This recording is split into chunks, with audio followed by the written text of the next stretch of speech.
Hello.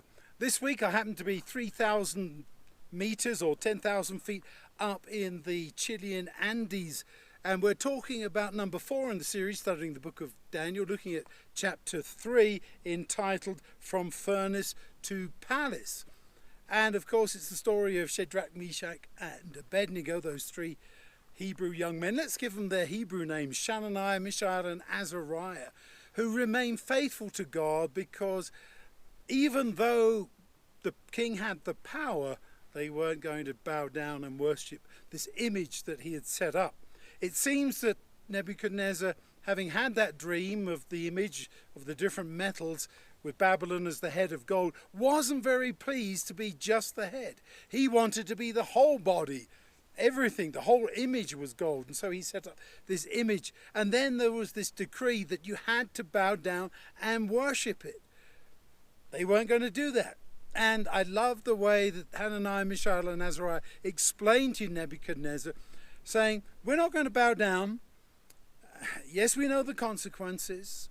And our God can save us, but even if he does not. What a lovely line that is. Even if he doesn't, we're not going to bow down and worship.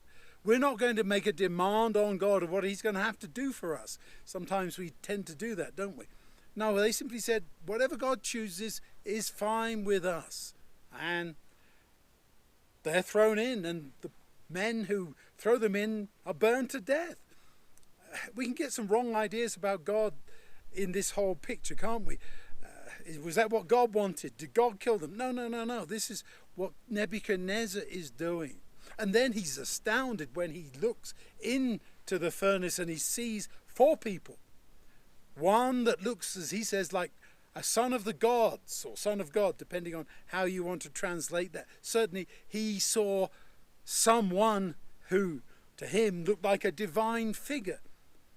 And when he calls them out again, and they don't even smell of smoke or anything like that, he is amazed and he's convinced about this Yahweh God that they've been worshipping. And so he issues a decree saying that anybody who doesn't follow this God or respect him and everything else like that should be torn limb from limb.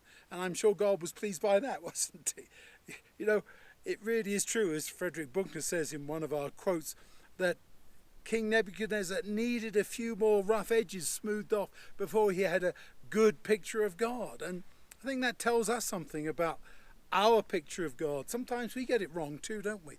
We don't always understand, and sometimes we make demands on God. Please, Lord, you've got to do this for me. Instead of saying, as those 3 Hebrew young men said, you do whatever you want, God. We're just going to follow what we know is true. And if you save us, you save us. And if you don't, well, we know you have the power, so that doesn't matter. And this is what convinces other people. This is what convinced Nebuchadnezzar. He's taken another step on the way. And really, to me, that's what's happening here. God is working for Nebuchadnezzar. He wants to convince him. He's already had the dream. Now he's had this experience by the image, and he's going to have another dream later on, we're going to see. And all this is to convince him that the God that Daniel and his friends worship is the true God, and that he should follow him too. What a great example that we should be following.